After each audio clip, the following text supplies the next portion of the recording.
All right, good morning, everybody. Welcome to the Friday, what is this now? The 21st of May. We are Secure the Village, and this is the Financial Services Cybersecurity Roundtable.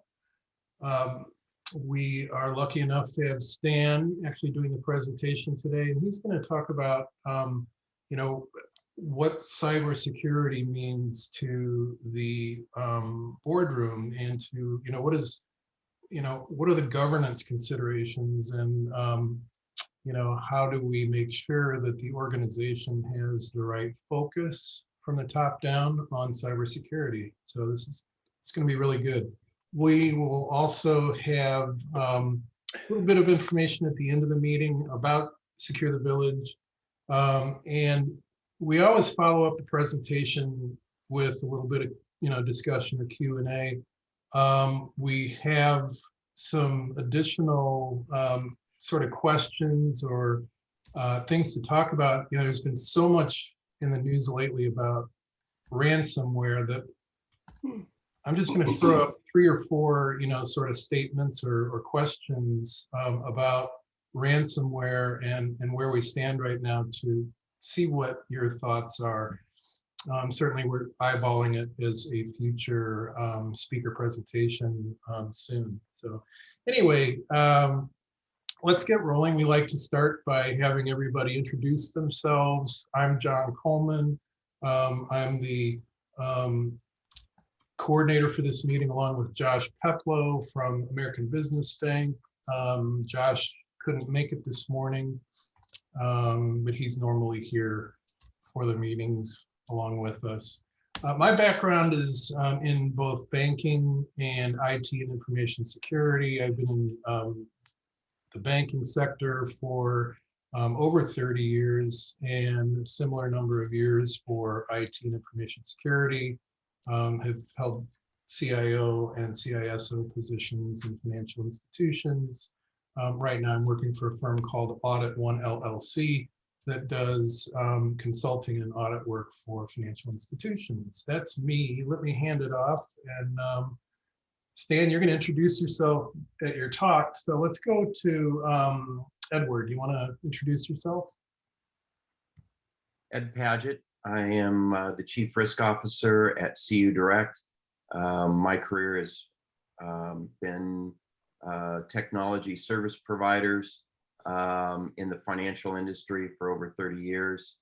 Brief stint at Gartner, mentoring other CISOs in the industry, but pretty much Chief Information Security Officer, Chief Security Officer, Chief Risk Officer roles for the past 30. Great. Sam, you want to introduce yourself? Yeah, I'm a bit of a tourist, so I'm not based in your area. I'm based in Ireland. But I mean, cybersecurity has no boundaries. I advise regulated financial services firms around cybersecurity, and increasingly I'm advising their service providers who sell into those regulated firms about how they can deal with cybersecurity risk and why their target clients in regulated industry see them as a risk until they can prove otherwise. Very good. And about Christine. Hi, good morning. My name is Christine Martell. I am the Director of Process Improvement for the Boys and Girls Club of Greater Conejo Valley. I've been here for about 3 years. Before that, I was in mortgage, actually, on the servicing side, doing a lot of project management and interfacing between IT and the business side. So in my role as Director of Process Improvement, I'm looking at things like, how do we make sure that we're keeping our members, our staff, our parents, our board as secure as we can. Very good. Thank you. Alexa, would you go next? And everybody remember to unmute yourself. Sorry about that. Hi, I'm Alexa McCulloch, and it's been a while since I've been on the Financial Services Cybersecurity Roundtable, but used to be part for a while. I am now focused a lot on the consumer-facing side of cybersecurity and risk to the consumer and educating them as much as anything. And I am starting a new company. We are in stealth mode at the moment, but hope to come out of it within the year. Great. And David, you're next. Good morning. I'm Dave Adler, Pacific Western Bank. I'm the CISO. I've been here about 6 years. First time on this call. Thanks for letting me join you folks. My background's largely been in aerospace and defense, working as in the CISO, ISSO function. So coming into banking 6 years ago was quite a change and a challenge, but it's been very interesting, very exciting, and having a big target on our back these days is not fun, but we're doing the best we can to keep our head above water. I'm sure the aerospace industry was good training ground. Lots of regulatory issues there, no doubt. Absolutely. Good. Okay. Let's see who we left off so far. Okay. Christine, did you introduce yourself? You did. She did. Okay. Anybody left besides Melody? I'm going to have Melody go after. Mike, did you go? Good. Hello, everybody. I'm Mike Duggan. I'm a senior risk manager at CU Direct Corporation. The last 10 years, I've focused my 30-year IT career on InfoSec, where I built 2 threat and vulnerability management programs, one in the financial services sector and one in health and government services.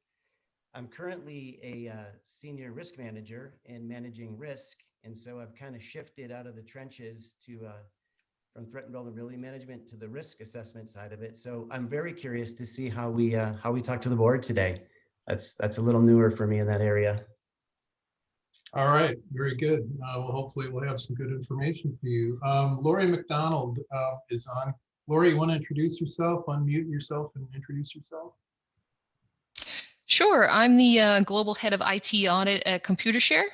So we are a Australian-based company, a financial services company.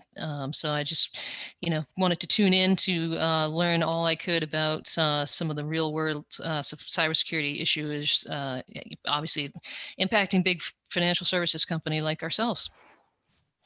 Very good. Okay, I think we have all of the attendees.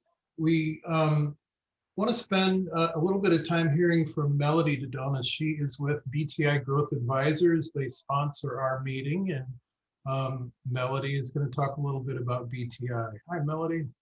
Hey, good morning. Well, thank you for those kind words, and I'm real excited to be here for the Cybersecurity Roundtable, something I do look forward to.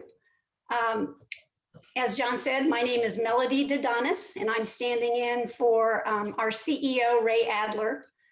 Ray would normally be attending the session, but he's actually delivering a presentation today, but he will probably be at next month's roundtable.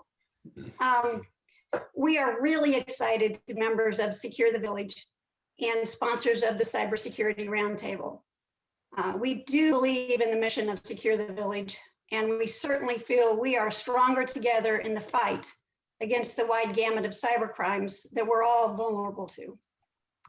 I just want to briefly explain about the work that BTI does with financial institutions and small to mid-sized privately owned businesses. Our clients are open-minded, growth-oriented executives and entrepreneurs who are driven to both grow the positive impact that their businesses have on society, as well as the growing reach, revenue, and profits of their companies.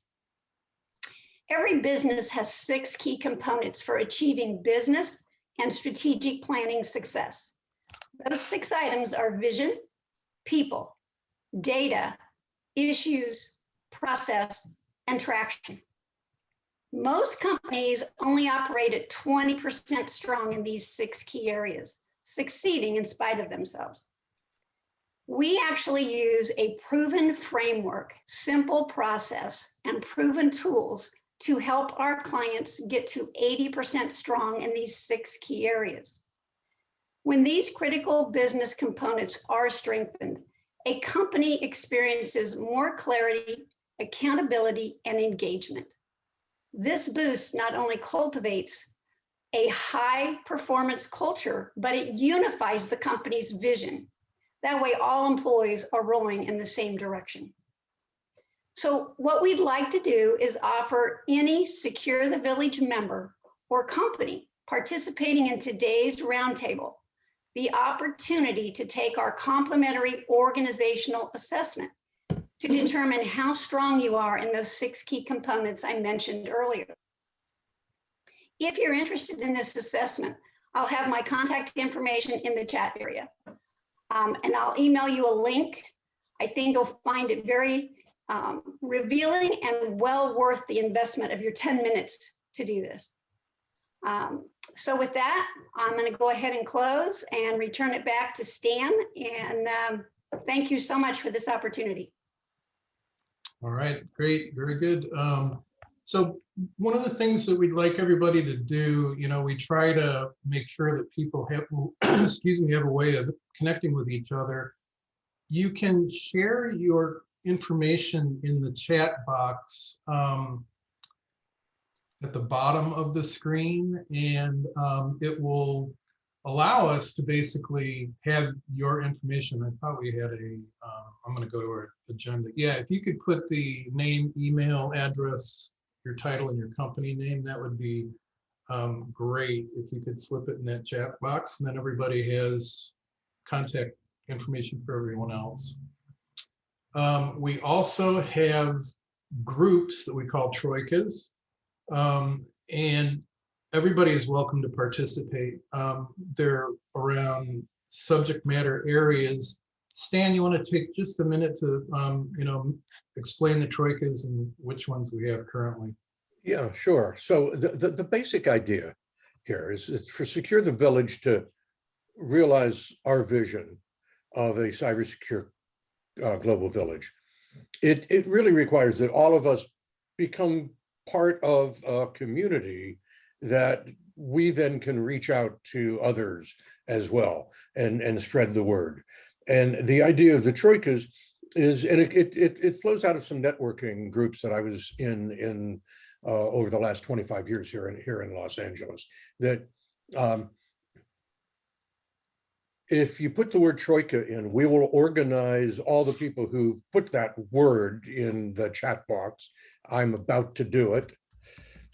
And so we'll take the people who've done that. There's 10 of us. So if, let's say, all 10 of us did it, Devin Terry, our director of operations, will split up the groups into 3 groups of 3, with one of them being a 4-person group, with the idea that that group will get together once over the next month to get to know each other better. Who are you? What my friend of mine called the backside of the business card. Who are you? What brings you to cybersecurity? What are your passions? What do you care about? And what are you beyond just a cybersecurity person? Family, life, interests, those kinds of things. We get to know each other with the idea that the better we get to know each other, the more able we are to come together, whether it's to secure the village in the greater good terms, or if it's to, oh, you're doing this and I'm doing this. If we put those together, we can do business together. There's opportunities, and we're seeing through these troikas in all of the events that we put together that people are coming together, and commerce is happening, and ideas for improved security in the broad sense is happening. So there's a lot of good coming in through these troikas that way. So the idea is to participate, put the word troika in the chat box with, it'll go with your name, and that way we'll organize everybody. And the bottom line, at the bottom bullet over on the right-hand side of the slide you're looking at, is it's the opportunity to follow up and follow through. That's where the real magic happens. Great. Okay. Thank you for that. And without further ado, Stan, why don't you just go ahead and, well, let me just explain about, our regular meetings here. We have a security and privacy leadership team meeting. That's the second Tuesday of every month from 12:30 to 2 p.m. We have an information security management webinar, second Thursday of each month, 10 to 11. Monday security leadership happy hour, and that's 4 to 5:30 p.m. These are all monthly meetings except for the last one. The invitational cybersecurity workshop working group is Tuesday, 10 to 11:30, the third Tuesday. The roundtable here is the third Friday from 8:30 to 10. And the technology and security management happy hour is the fourth Tuesday from 4 to 5:30. And then periodically we have cybersecurity for residents. One of our board members is sort of a very much focused on cybersecurity for the individual and families. And so he is putting those on. Great. Now, okay, that's our wrap up. Stan, could you please go ahead and take it away? Sure, happy to, John. Thank you. Thanks so much. Here, let me put my screen up, which at this point you should be able to see the screen. So I'm just sorting, getting the what I can, so I can see all of your faces and all, reorganizing that. So what you're looking at, this is a talk I gave to a board of a bank about 6 weeks ago now, I guess it was. And the idea wasn't to try to boil the ocean and tell them everything they needed to know about governance and risk and management and all of that. I took 3 specific topics that I think are really important that boards get their arms around. And correspondingly, the reason to doing it here as well is that I think it's important for all of us to understand these 3 things I'll be talking about in a bit, because while they're important at the board level, everybody else has got to kind of support what the board's doing. And beyond that as well, there's the opportunity to lead up as well as to follow down, if you will. So that's kind of the impetus for first giving the talk in the first place to the board, and then more specifically today, reprising that talk here. So the first slide is just, okay, who are we? We're SecureTheVillage, with the idea that, you know, we want to turn people and organizations, as we say, into cyber guardians from the boardroom to the living room. And it's that boardroom specific thing that we're looking at today. So the 3 things I'm going to talk about, and there'll be Q&A time at the end as well. First is systemic risk and governance. What systemic risk is something new, relatively new in the way of, in terms of analyzing risk. I don't want to make it sound too new because I've been studying it for about 25 years now, but it's relatively new. Second area is the whole subject of cyber litigation risk and reasonable security. And that kind of flows out of systemic risk because litigation risk is an element of that. And the third is ultimately where so much happens, so much has to happen, is in the culture and leadership space. So those are the 3 areas, starting with systemic risk. And I don't know if you've ever looked at systemic risk as a general set of challenges. It's not just for bankers. Systemic risk happens when you've got strong complexity, lots of feedback loops in a system. And what can happen, how many of you have ever been on a Zoom call? And I know the answer is 100%. This is a rhetorical question. When somebody will have 2 microphones, a microphone and a speaker going at the same time, and you'll hear this echo, and it'll go through the entire system, because not only will the person who's got the microphone and the speaker, they'll generate that echo, but then every one of us becomes an amplifier of that echo as it goes. That's an example of systemic risk. It's all that feedback in the system when the feedback, in a sense, gets out of control. I mean, a certain amount of feedback we want.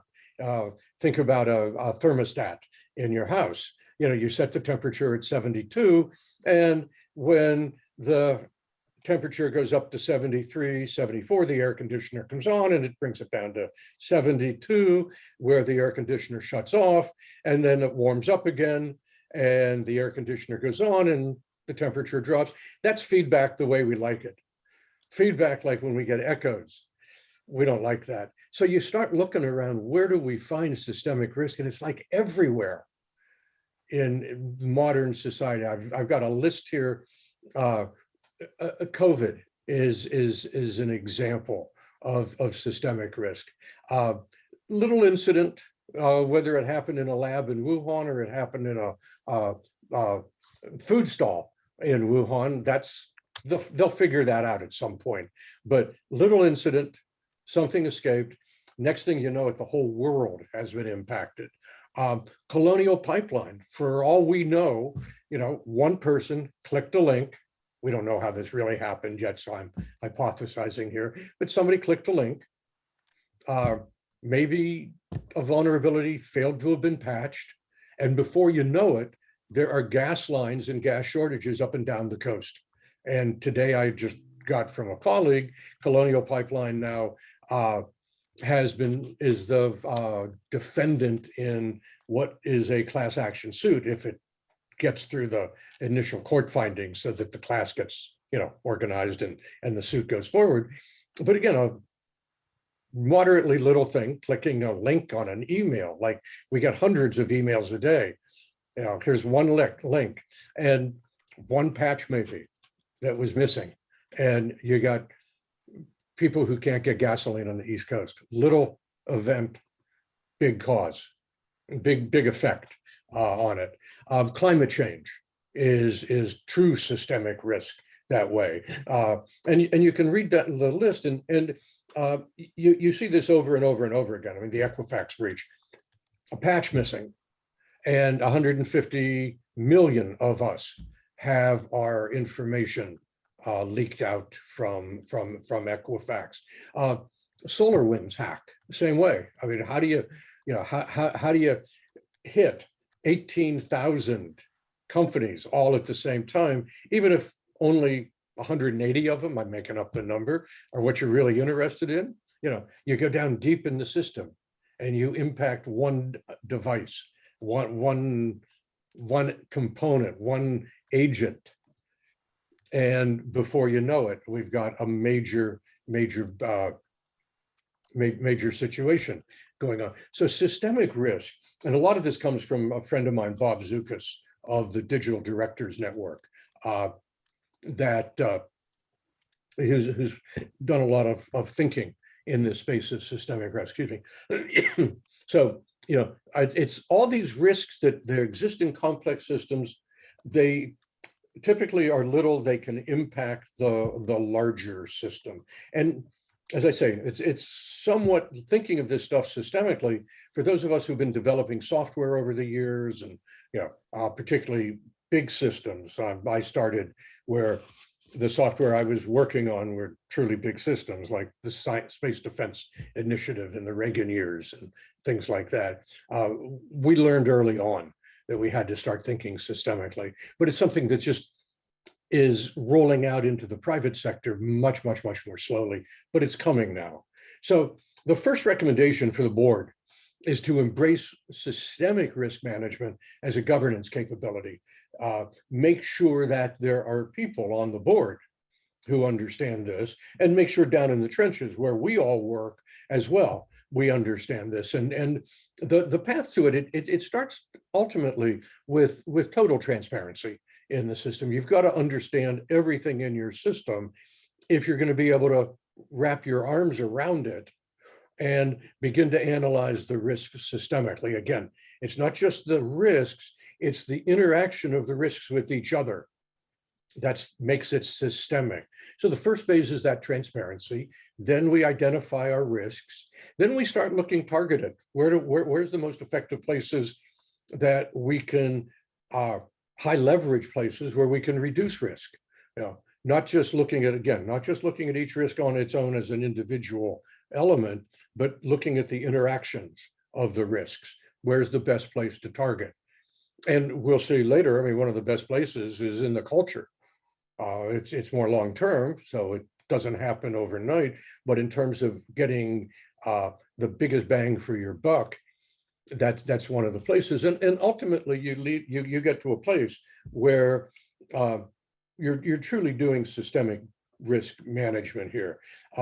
Bob's identified 8 subsystems, if you will, in a digital business system, starting with the data and information that you have. There's risk in that, the risk that it's going to be lost or stolen or unavailable, or the classical things, CIA. There's what Bob calls the I architecture, the information architecture, all of the pieces fit together. There's risk communication. How do we talk about it?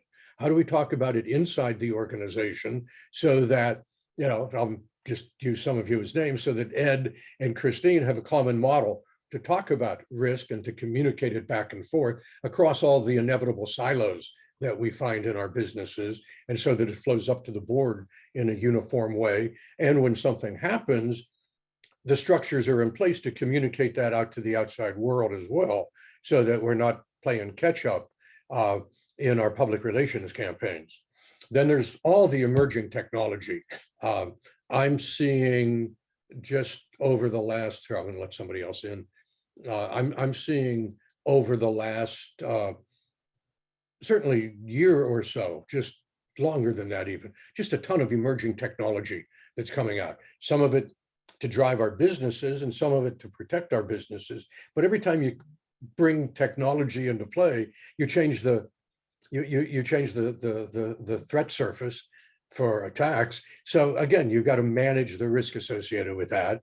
There's cybersecurity risk. We all kind of get that. We've been talking about it, that we're about that. But then there's third-party risk. So many of the banks are relying on third parties to manage their back offices. We've got things like ConnectWise and SolarWinds and all these other products that we bring into play that bring in risks themselves when we bring them into our technology stack.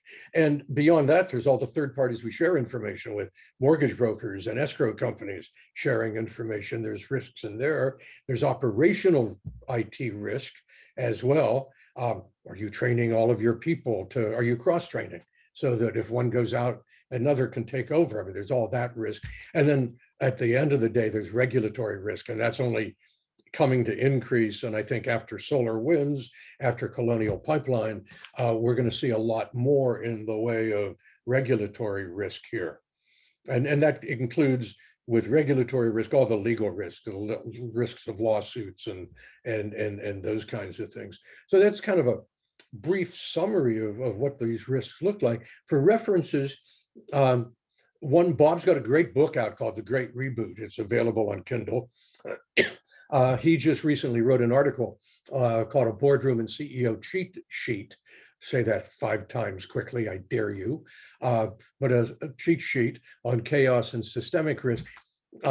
Systemic risk and chaos go hand in hand that way. I mean, again, I think Colonial Pipeline. And then there's a couple of pieces, the index card things you're looking at here and in others of these as well. Those are resources on the SecureTheVillage website. There's a couple of videos Bob's and I have done together, a couple of webinars we've done. The Forbes article is also in our library. And if you look up risk in the SecureTheVillage library, you'll find some other references there as well. So that's the first of the 3 things. Let me just stop and, just if there's any immediate questions, take one. Save the bigger questions for the end, though, because I want to get on to the other. But we all could. Okay. So that's that first piece. So the second thing I talked to the board about is cyber litigation risk and the whole question of reasonable security. If you're familiar with the California Consumer Privacy Act, there's a game changer in it. For the first time ever, at least insofar as this non-attorney knows, for the first time ever, there are statutory damages for a breach. If your bank, your mortgage brokerage, your company of any kind is breached, and PII of California residents is leaked, those residents are entitled to between $100 and $750 in statutory damages unless the organization has reasonable security. So, all right, what's reasonable security? It begs the question, because the law didn't explicitly state what it is. And that's an emerging subject. It's not well defined yet. I'll get into one way of looking at it in a minute, but there is this emerging legal expectation of reasonable security. Courts are holding boards responsible for managing security appropriately. The corporate shield is being attacked, which means that you're on a board, the courts hold in a lawsuit that you did not have reasonable practices, and holds further that it was in part due to the negligence of the board. Attorneys I'm talking to are saying board members will be personally liable for damages in this case, the corporate shield being attacked. At the same time, our insurance friends are telling me it's getting really hard to get cyber insurance. It's getting more expensive. You have to have far more security controls in place. A company in France, an insurance company, has said they are no longer going to be covering ransomware. So that's off the table if you want insurance from that company in Europe. We're getting, insurance companies also are getting regulated by example, the New York Department of Financial Services has now said, if you're an insurance company writing cyber policies, you need to have a certain measure of financial wealth, capability, et cetera. And all of which is coming to the point that it's getting less expensive to manage cyber risk and to try to transfer it, particularly when insurance is not covering your total cost. Example, you get ransomware. I mean, I don't know how much the insurance in Colonial Pipeline paid of that 4 million or 4.4 million that Colonial paid for the ransom, and how much the insurance company is going to cover other parts of Colonial Pipeline's losses. But when you're looking at a class action suit, boy, the insurance company is going to run away from that as fast as they can. And as this last bullet shows, cyber insurance just doesn't ever reimburse you for the reputation damage, the loss of goodwill that you suffer in the event of a breach. So this is the context in which boards have to consider managing their litigation risk. And in terms of, well, what is this reasonable standard? And here again, this is on the Secure the Village website. There's an organization, it's called the Sedona Conference, lawyers and other professionals, security professionals, who have been looking at the subject of legal standards of reasonable security. And they follow a basic rule that goes out to the 1920s or 30s with one of my favorite attorneys, Judge Learned Hand. What a great first name his parents gave him. And he certainly was a learned hand, if you will. He's reputed to be probably the greatest jurist to never have sat on the Supreme Court. He was an appeals court judge.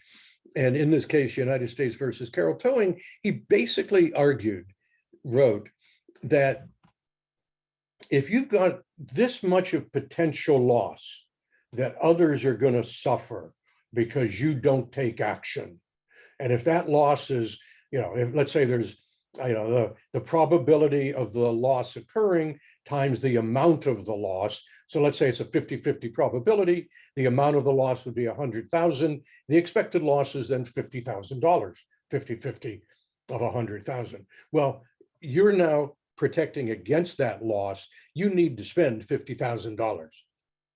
If you only spend $30,000 to protect against that loss, that's not reasonable, because you're leaving exposed, all this remainder of the risk, if you will. You're putting the burden on your users, on your customers, instead of taking that burden over. And it comes to, basic things we already know. If you have a swimming pool, you better have a locked gate around it. because the cost of putting in a lock is minuscule compared to the loss of a life if a child goes in and drowns in that pool. I mean, that's the subject in the extreme, but it's the same general concept. You got to pay what it would spend to protect, to break to diminish the likely harm to others. So when you look at this in the context of do we implement multi-factor authentication, you look at things then, so what's the risk if we don't implement it? The probability of a successful attack, that'll go up if we don't implement MFA. The harm caused by a successful attack may go up. It may not go up just because we don't have MFA, but we can figure out, what's the impact to our mission? What's the impact financially to our company, to the bank, and what's the impact to the customer? So we look at those things. That's the risk if we don't implement it. And then how much does it cost to lower the, how much does MFA lower the risk? So how does it lower the likelihood of a successful attack? Well, Microsoft tells us when we're looking at multi-factor authentication on our Office 365 that if you've got MFA, your risk is 99% less than it is if you don't have MFA. And I may have said that just a little bit backwards in terms of where the 99% is, but there's really a significant decrease in the likelihood of an attack. How much does it lessen the harm? Well, it may or may not lessen the harm, depending on exactly what we're talking about. And then you go to look at, okay, how much does it cost to implement? It's for, if we're talking Office 365, it's basically $2 a month a user. But there's also, how much does it cost IT to implement it, to maintain it, and all. And what's the burden? The law lets you look at the burden. The burden on the bank staff is an extra few seconds every time we log in, but that's real. We get to take it into account if we're not talking MFA, but talking implementing, an advanced, let's say, network monitoring tool. The burden on the bank staff could be quite significant there because it might take part of a full-time equivalent to manage that. And then what's the burden on the bank's customers as well? So we put all those pieces together, and now we can get an analysis of whether or not, from a cost perspective, a risk perspective, a reasonableness perspective, we implement MFA. Well, in this case, we clearly will want to implement MFA, this way. And ultimately, when we start looking at reasonable security and risk management in this way, there's a sense in which we've got a Rosetta Stone. When I read through the news every week, looking at what the disconnects in security in our businesses, so often it's that management or the board, people at the top, and the people doing security, they speak different languages. And just how do we navigate that language? This language of risk management becomes like a Rosetta Stone. It's a common language. It's also, in that same sense, it's a tool. If you do your risk management, you build it on good frameworks like the Nist cybersecurity framework. The Center for Internet Security just came out with version 8 this week of their controls, ISO, things like that. So you can build the risk management against national and international standards. So you're not just pulling it out of your ears or other parts of your anatomy, but there's a substance there. Now you've got a way to talk about this up and down the chain. And this supports the needs of our executives to make rational decisions, because ultimately it's up to them. Do we spend the money on a network intrusion system? Do we, do we use multi-factor authentication? Do we spend the time to, educate our customers? All of these things are, cost money, but they also have impacts on security. And if we can frame it in the language of risk management, we get the opportunity to now have that common dialogue. And in this way, we can get some answers to questions. How much protection is my information security spending providing? Let's do a risk assessment. Let's find out. How well are we blocking ransomware? How well are we blocking business email compromise and so on? Am I spending my security budget in the right place? If I've got $10,000 in my budget, where do I put it? Do I use it to do more training? Do I use it to install again, I'll use a network monitoring tool? Where's the most effective place to do that? If I can do a risk analysis, I've got a better way to solve, solve that problem. And even if you look at the last bullet, if the company's got $10,000, is it better to spend it against security, put it there, or do I want to put it in the sales side and go out and get more business? Well, if we can do risk analysis, now we've got a chance to begin to get answers to those kinds of questions. So that's the second recommendation. So that make sure your security practices are what you consider reasonable by using this kind of a risk management framework. The two business cards, the two cards, library cards, let me call them, over in the left, are board related things.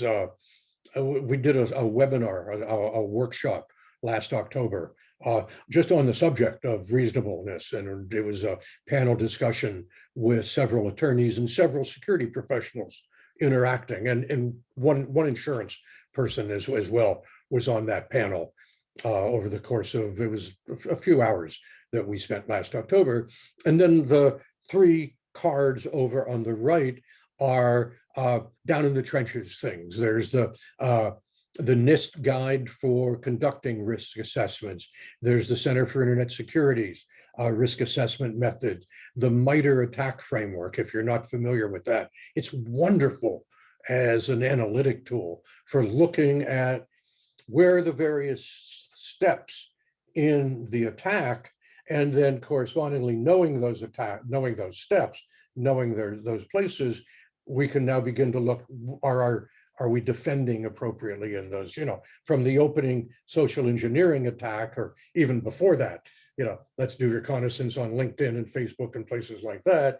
Then we get to, the initial intrusion with a social engineering attack, escalation of privileges, moving laterally across the network. The MITRE attack framework builds all that into a really, really nice structure for analyzing this. So that's the second recommendation, to pay attention to this risk structure, this risk framework, and pay very careful attention to making sure that your practices are past the reasonableness test. So if something bad were to happen and there were to be a lawsuit, you'd be able to defend yourself, that you'd have a reasonable argument that your practices are reasonable that way. So that's recommendation 2. And then recommendation 3, I mean, my background is all mathematics and, hard science and security engineering and all of that. And as I live in this space more and more and more and more, I find ultimately it comes down to culture and leadership.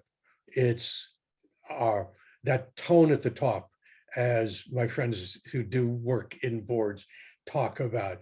It's becoming cyber guardians. It's becoming a cybersecure culture, even to the point of being able to compete on security. And I start that with, if every website that I go to that there's a little security message, it says, we take security seriously. I'm sure Colonial Pipeline said it. I'm sure Equifax said it. I know Target said it. And so on and so on. Everybody takes security seriously. Well, why don't we say a little more? We not only take security seriously, but we demonstrate it in everything we do. Now we're making a difference. No more blah, blah, blah, blah, blah words. Blah, blah, blah doesn't count it anymore. Not when we're looking at systemic risk what happens to the East Coast when oil pipeline gets shut down? What happens to our financial service system if we get an attack on a major bank? What happens to your customers if your bank becomes unavailable because of a ransomware attack? Okay, we not only take it seriously, we demonstrate it in everything we do. And that means you got to change behaviors by living cybersecurity values. You can't just talk about this stuff. This is what, May of 2021. if we've learned nothing this year of solar winds, the exchange hack, Colonial Pipeline, and all the rest. I just saw a news report this morning. I don't know if it's validated or not, that CNA, the insurance company, paid $40 million to a ransomware gang after a ransomware attack. Think of the jobs that are lost when $40 million leaves our shores and goes into the pockets of cyber criminals. You know, we're talking serious stuff, and it's become real. So we've got to start living cybersecurity values. We got to be aware. We got to have the knowledge of what's going on. We got to be motivated. It's not enough to know what's happening. I mean, I always use my own exercise as an example of that. I can know really well how important it is to exercise and watch my diet and all of that. But if I'm not motivated to take action, all of that knowledge isn't worth a damn. So we got to get motivated and committed as well. You know, I mean, I work out with a trainer a couple of times a week because that's my commitment to myself. You know, it's not enough to know how to do these things, you know, and the benefits are like obvious, the same as the benefits of exercise. You know, your weight drops, your blood pressure falls, all those good things happen. Again, the body's another example of a system, right? Same way. But, you know, it's part of systemic risk management. And in some sense, it's got its greatest leverage, greatest game for the buck. It's the lowest way to ultimately get security in. Because if we can get people from clicking on links, and if we can get IT departments to really proactively manage their vulnerabilities, and that doesn't mean getting every vulnerability managed and patched every moment, but it says, let's get some rational behavior around it. I mean, when we go into companies and run a vulnerability scan for a new client, we'll find vulnerabilities that have been living in their system for 6, 8, 10 years. You know, a Windows patch that didn't get updated, a version of Adobe Acrobat that's 10 years old. You know, QuickTime still running on computers, and Apple stopped support for QuickTime, what, 5 years ago? You know, I mean, that's not reasonable. And we got to get, you know, if we can get this kind of management appropriately, we'll lower the cost of security. We'll get that competitive advantage because our security is better than our competitors. It also supports that greater good, if you will, to the extent that your bank, your mortgage brokerage, your organization is proactively managing security. It makes it better for all of us. The risk, the collective risk to society drops, just the same way as our collective risk drops as we get vaccinated. You know, the overall risk just sinks. And the other thing, and for all of you in any regulated environment, when your regulators come in and take a look at what you're doing and you can show them your program this way, you'll blow them out of the water. You'll become the poster child for how to do it right. And like, how cool is that? So how do you do this? How do you demonstrate security in everything you do? So first, aggressively, and I mean aggressively, inculcate a cybersecure culture. From the top down, leadership starts at the top. It flows downhill. We need boards and executives to talk about this stuff the same way they talk about profitability, the same way they talk about sales. In the 1980s, when America was getting our butts kicked by the Japanese in quality, electronic quality, the president of Motorola changed his weekly staff meeting, but instead of having sales and profits and finances up at the top of the meeting, the first thing they talked about was quality. And Motorola became, again, poster children for how to do it right. And that's the tone starts at the top. Expect your staff to go out of your way to protect the customers and reward them.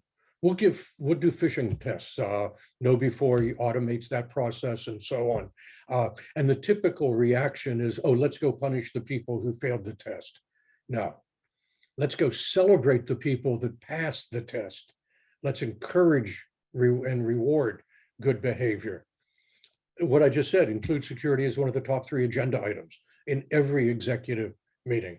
Have your board members certified in systemic risk. Bob Zukas has a program for that. And if not systemic risk, make absolutely certain that you've got people on your board who understand cyber risk, cybersecurity risk. Okay. SecureTheVillage publishes a weekly news of the week. Send it off to staff, promote it to your customers, help keep security front of mind this way. Do what you're doing today, actively participate in the financial services roundtable and share that with, again, when the auditors come in, share that with them, they'll love it. Work with customers. Okay. Make it a point, teach your customers that when they get a business email, a business email, transfer $50,000, train them to pick up the phone and call their banker that way. Teach cybersecurity to your customer.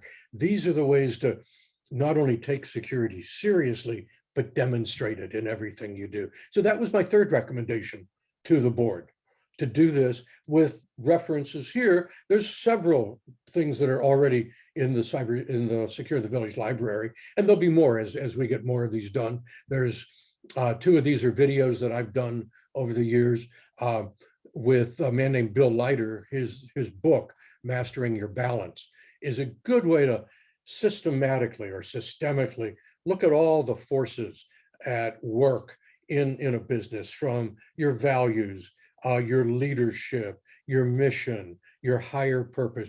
Bill's got 6 of these, and balancing them together appropriately. A couple of videos, and then as well, there's a video, how to protect your company without breaking the bank, particularly designed for small businesses. This was Kirsten Todd of the Cyber Readiness Institute and I did this as a Wall Street Journal panel back in January of 2020 down in San Diego, that talk. And then a paper I wrote, it goes back 15 years, longer than that, Beyond Information Security Awareness Training, It's Time to Change the Culture, with both why that was important then and is even more important today, and how some basic steps to go about doing it. It's not rocket science. It's more reaching out and caring. It's how Abraham Lincoln described it. If you want someone to enlist someone to your cause, be his friend. It's simple stuff, Don't tell people what you got to do. Let's go sit down and be friends. And then if what we want them to do is reasonable, as Lincoln said, once we're friends, they'll do it. They'll go along because they'll see the value of it and they'll know that our hearts are pure. So that's there's that piece as well. So recommendations for the board: embrace systemic risk and management as a governance capability, ensure the security practices are reasonable, embracing modern cyber risk management framework, and then become cyber guardians, grow a cyber secure culture, and compete on security. So that's the formal talk. Let me open it up to questions for a little bit, and then we'll go back to you, John, for a ransomware discussion.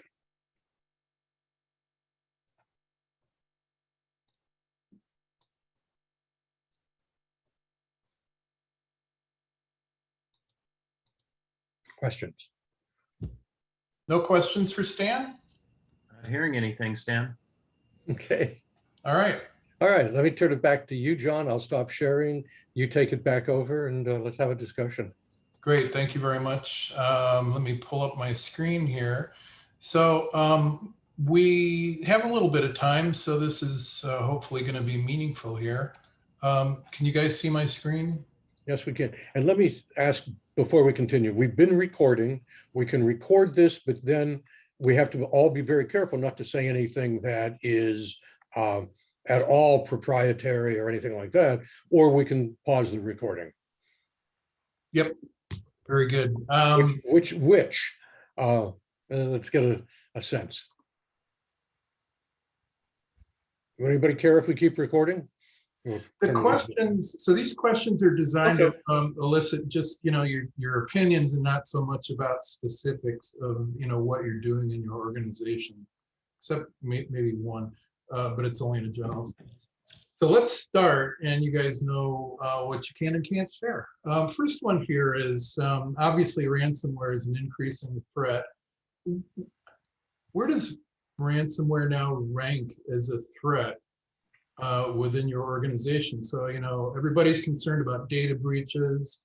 The EU came out with the first really, strong legislation about privacy, followed by the state of California. Now the US is getting more serious about, a broad privacy regulation.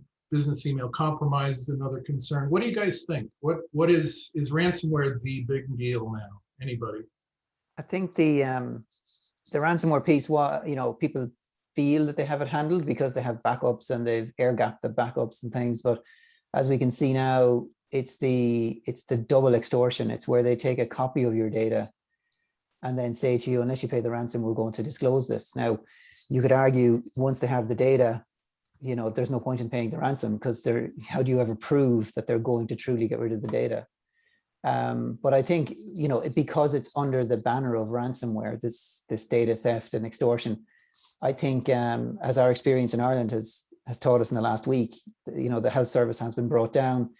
They've given the encryption key. They haven't paid a ransom, but the criminals gave back the decryption key, but they're still threatening to release all of the patient data of, potentially 5 million people if the ransom of $20 million isn't paid by Monday, which it won't be paid.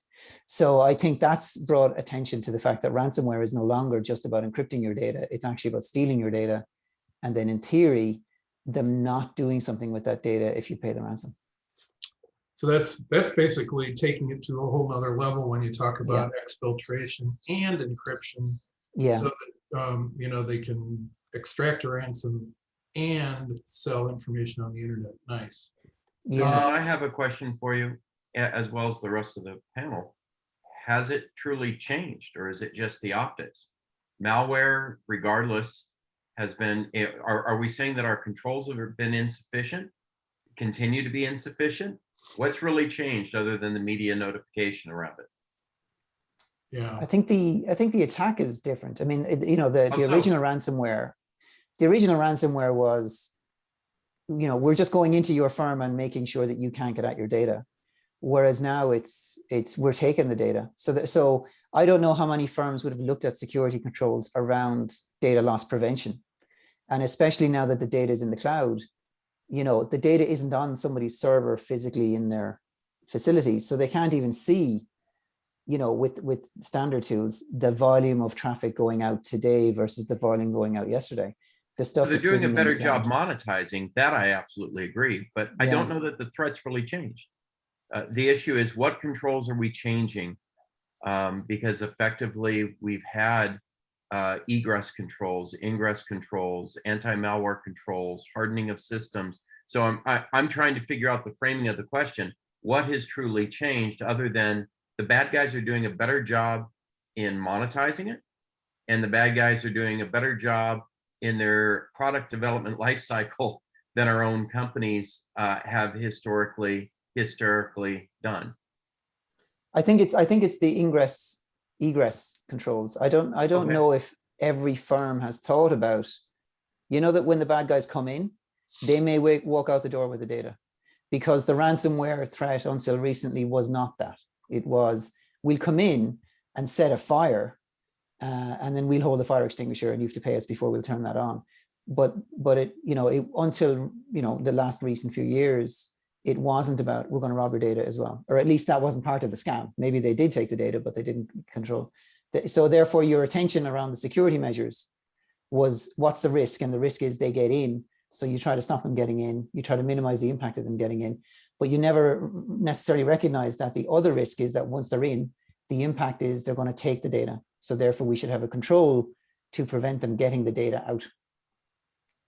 John, I don't want to short circuit the 6 questions you have. So my very next question is going to be, okay, so what do we change? Yeah, if the threat has changed, what do we change? Well, Yeah, so, no, that's a Yeah. very good, that's a good question, and it's sort of, sorry about that, folks. Yeah. It sort of plays into number two. Do we, I know I'm not currently, in the driver's seat, in an organization for managing this stuff, but I can say that I think ransomware would maybe be my biggest concern at this point, and I would be um, concerned about all of these items, under number two, budgets, people with knowledge. What are the regulatory expectations, and how do we, cover those bases? I can't think of anything more disconcerting than having my organization brought to its knees because the systems won't work. Data exfiltration is bad. You can have, reputation damage. You can have customers' money possibly, but bringing your business to a halt is a big deal. Look at what it did on the East Coast of the US with gas lines and increased prices and things like that. So what do you guys have concerns about any of these items, budgets, people, regulators, or do you feel like you have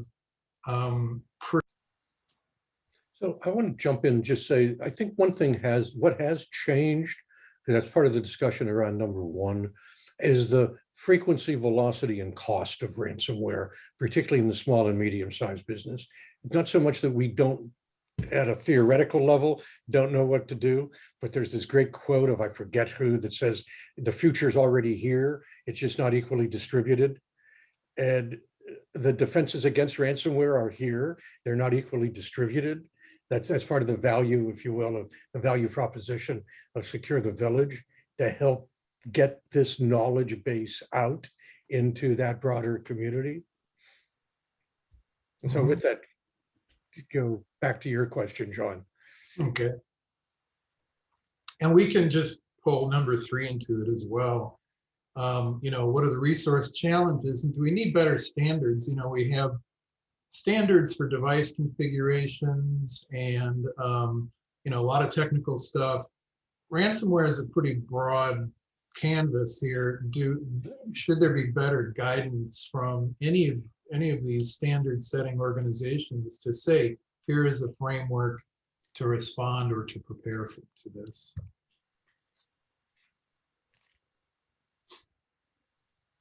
I suppose not to take over the conversation, but it's back to the point of my focus hasn't been on the data loss prevention, on the preventing data getting out. So therefore, my knowledge of the technology is limited in that space. Whereas I know two-factor authentication and firewalls and staff training and network segmentation. It's now that you realize the bad guys are going out a different door. How do I control that door? It's that educational piece of what's available out there, what's reliable, what's effective. Okay. And I know that the ISAC concept sort of started in the US. Has that now been propagated to Europe? Is there, these are the organizations that are sort of sector specific that promote cybersecurity standards and information. Is there a similar corollary in Ireland, for example, or the EU? Yeah, well, I mean, we would always kind of look at the likes of the UK very close to us, or even in the US, like Nist, the cybersecurity framework would be very common. The CIS controls, would be quite common. So they're very good guidance, and as you said earlier in the session, it's also very good because you're speaking a common language. So if an auditor comes in or somebody who really knows their stuff comes in to examine you, you're talking about the same thing, rather than picking it out of your ear, as Stan said. So yeah, I mean, it can just be a case of, well, now that we need to pay attention to this other, technique, looking at that meter attack process, then what are the standard kind of effective controls you can put in place? And depending on the size of the firm, if they're small firms, you put in something like a data loss prevention tool or some kind of anomaly monitoring tool. Now suddenly you have to have somebody who's watching that and knows what to do if they do spot an anomaly. Mike, I'd be curious to know, coming from, I believe you said it was defense, are you guys participating in FSISAC?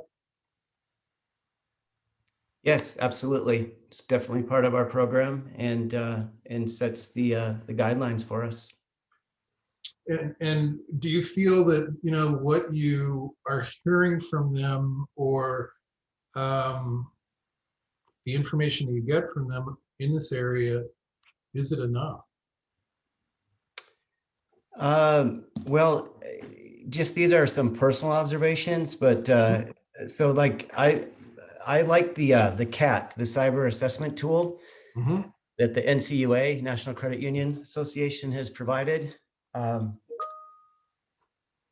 And so that's a great tool that helps take, the FFIC is basically write a series of PDFs and documents about the program, but actually implementing it, the ASET gives you a tool to actually help pull it all together and manage the process. What I really like about that, amongst a few things, is that it lets you assess your maturity levels as well across about 5 different levels. Mhm. And so what we have done, or I've done historically, when I start to do an assessment, I'll start out and look at baseline level controls. That way it gives me a chance to show some success in the program. It gives us some lower hanging fruit to achieve what we need to do at the baseline level. And it kind of builds the culture too for what we're going to do as we move into the 2nd, 3rd, 4th, and 5th tiers of maturity. One of the challenges for especially smaller organizations is having an adequate infrastructure for testing updates and things like that, to really have a truly firewall, test bed. Is that an issue when it comes to ransomware, or is it now so, in effect, sneaky that it can lay dormant for a while, kind of rendering the whole concept of test and production moot?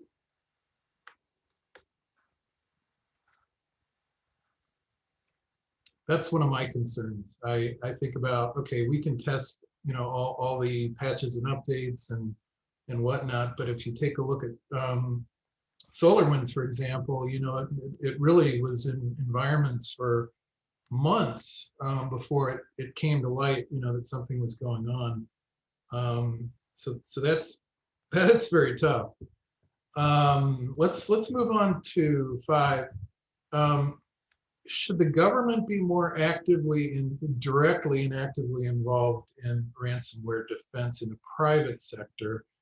So this would be, everything from being more specific, particularly in non-regulated industries, so you have the retail sector or things like that. Do we have enough guidance and involvement of the government in defending against this type of threat? I think the guidance doesn't address the reason why small, medium, and large businesses aren't doing it. We have a patchwork quilt of regulations, requirements, guidance, standards, best practices, whatever that is. And bottom line, the base costs for essential controls are typically not factored as part of doing business for small, medium businesses. Then what happens is the technical and cultural debt increases. And sometimes most companies struggle with keeping the spice flowing, forgive the Dune analogy, versus truly doing security versus compliance activities. I would say the number one impact of a good security program is an executive with prior history with a data breach, because their mindset is different. And as much as our roles are typically to try and change the mindsets, nothing changes the mindset as a traumatic event. And let's take it one step further. And I totally agree with your observations. In fact, when I was putting kind of this list of questions together, it just kept striking me about, geez, where exactly do you turn to for the authoritative source on ransomware defense and response processes and things like that? I don't know if it's possible to have universal guidance for any business, but certainly, like you say, there's a lot of stuff out there, and what's the best way to go about it? Should the government be involved more directly in responding to individual ransomware attacks? A lot of us have or have had agreements with FireEye or CrowdStrike or whatever to help us out in the event of an attack. Should the government make resources available or even assist in directing responses to this? They already do. They take them out once they get big enough and once the investment is worth their focus and energy. They take out the back end, something that none of us can do. Yeah. Should they be actively participating with all small businesses, large businesses? Absolutely not. There's no way that they can scale. There's no way that they can do that in an effective manner, let alone the legalities of it. Got it. Okay. Yeah, I did see one stat about, they did an analysis of the wallets, the crypto wallets where the payments go, and I can't remember the exact stats, but it was something like everywhere, it's the top 1% getting 99% of the money, but it was something like 80% of payments end up in one of 20 wallets. Now, as to who has control over those wallets, whether it's an individual or one gang or a group of people, I don't know, but they did try to do an analysis of exactly how many different groups are actually truly involved in this at scale. But the point is, maybe it's a whack-a-mole. You take one out and they just, they just move over to somewhere else. Yeah, there was a recent study or report by the Institute for Security and Technology, a comprehensive ransomware plan that includes actions by the Treasury Department going after the money, actions by Cyber Command and related national assets to go after the technology infrastructures of cyber criminals. We may have seen that play out when the group associated with Colonial Pipeline was shut down, their servers and all. There's also a recommendation there that the president use his influence with foreign leaders so that Russia specifically should no longer protect the criminals inside Russia, that there'll be consequences for that. So there's that whole set of, here's things the government can do at a top level, along with how do we build the public-private partnerships so that, to your point, Ed, there is almost too much information around how do you protect yourself against ransomware, because you got to look at this, that, and the other thing and try to make sense of it yourself instead of a kind of here's a singular, coherent, overall approach, that every company can kind of play with, make it simpler for the businesses that way. And the guidance isn't bad, but it's almost like marital advice and not knowing anyone's marital status here. Right, which one do you follow and which one are you going to tell your significant other, this is the best practice and this is what we're going to do and this is how we're going to prioritize improving our relationship. I don't know about anybody else, but I don't think that's the right approach. Now, there's some fundamentals, and the issue is sometimes we're doing the fundamentals to get credit in audits and whatnot, but the issue is, are we doing fundamentals for the right reason, in the right way, for the right results? And I think that's where we really need to take a good hard look at all of our programs to figure out, are we doing the guidance as intended, or are we doing the guidance because that's what we're going to be audited to? Yeah, I think it's true. I think it's when the regulator issues guidance, that's when firms take action. It's not when somebody says, there's a true risk here. Yeah, it's a good point. I know, it's certainly in financial services, there's, whether you like it or not, the government and the private sector have a very close working relationship, and there's just a lot of guidance out there. Mike mentioned the FFIEC, that's the Federal Financial Institution Examination Council. It's the umbrella group for the FDIC, OCC, all the financial services regulators, and they do a pretty good job of laying out expectations, but they're never going to be proscriptive. They're never going to say, you have to do it this way, in a technical sense, or that this is where we consider it adequate. It comes back to, I think, to the point made earlier, you need something like a CAT. The CAT is the cyber security assessment tool. It goes through a whole range of areas, in your technology organization to make sure that you have everything from governance in place to minimum security controls and whatnot. And that is an excellent tool, and it's something that the regulators require. So, well, good discussion. I didn't want to take too much time here, but I thought these are timely and important considerations worth discussing. Any final thoughts on ransomware before we wrap it up? Be careful.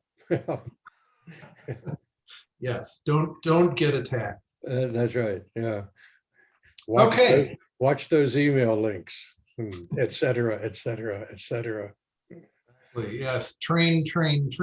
I mean, Yes. underlying all this is how does this stuff get in? And too often it's, a careless click or whatever. So we Yeah. keep coming back to training individuals on what to look for. And if you're at all uncertain, to refer it to your ISO or whoever.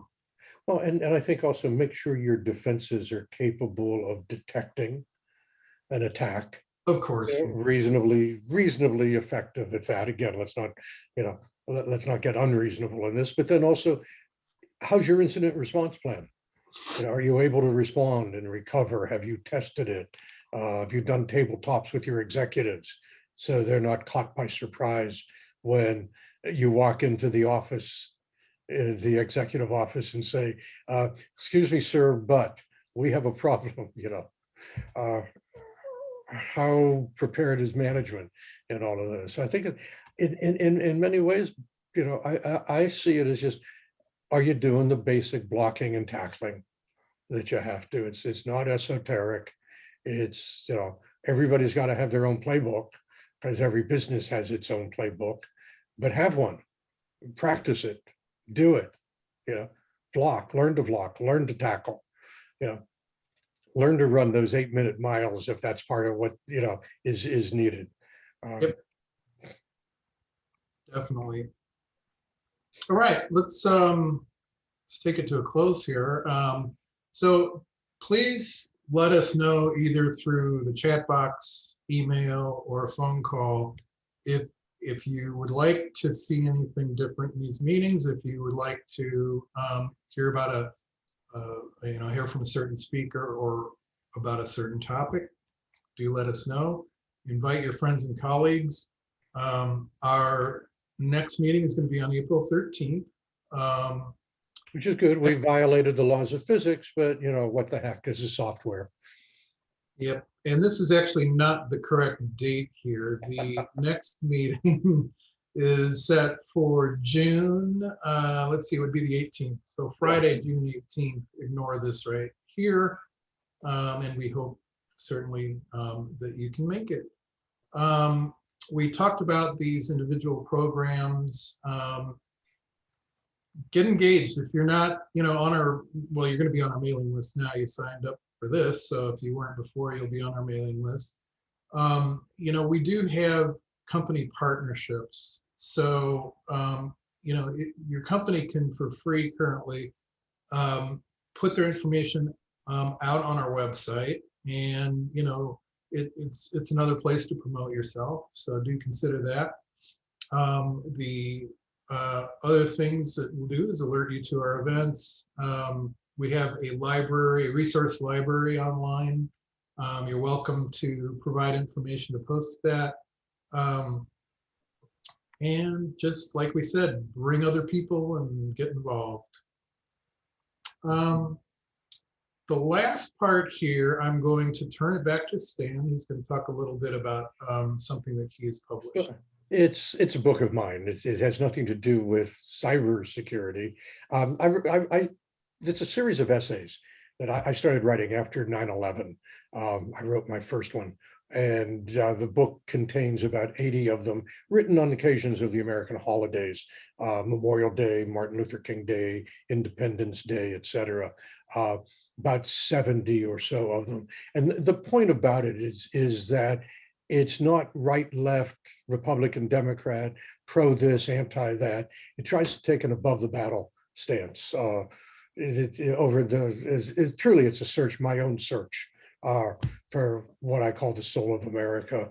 And ultimately, it comes down to the declaration that we're all created equal. If we could simply live this truth, how much better off we would all be. And the book has some ideas around how we can live those truths, including I quoted Abraham Lincoln earlier as a way towards helping get the cybersecurity agenda across by being friends.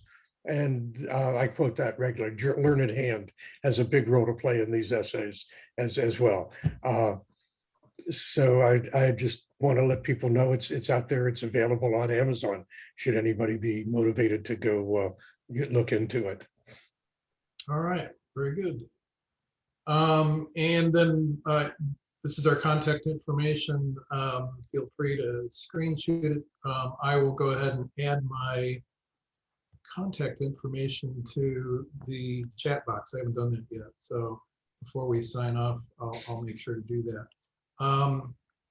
Great. And that is it. That's all for today, folks. We're right on time here. So appreciate everybody for joining us today. And we will look forward to next month. And we certainly hope you can all make it.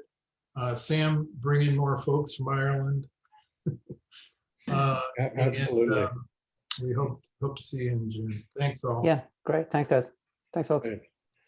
Thank you. Thanks. Thank you. Thank you. Thanks.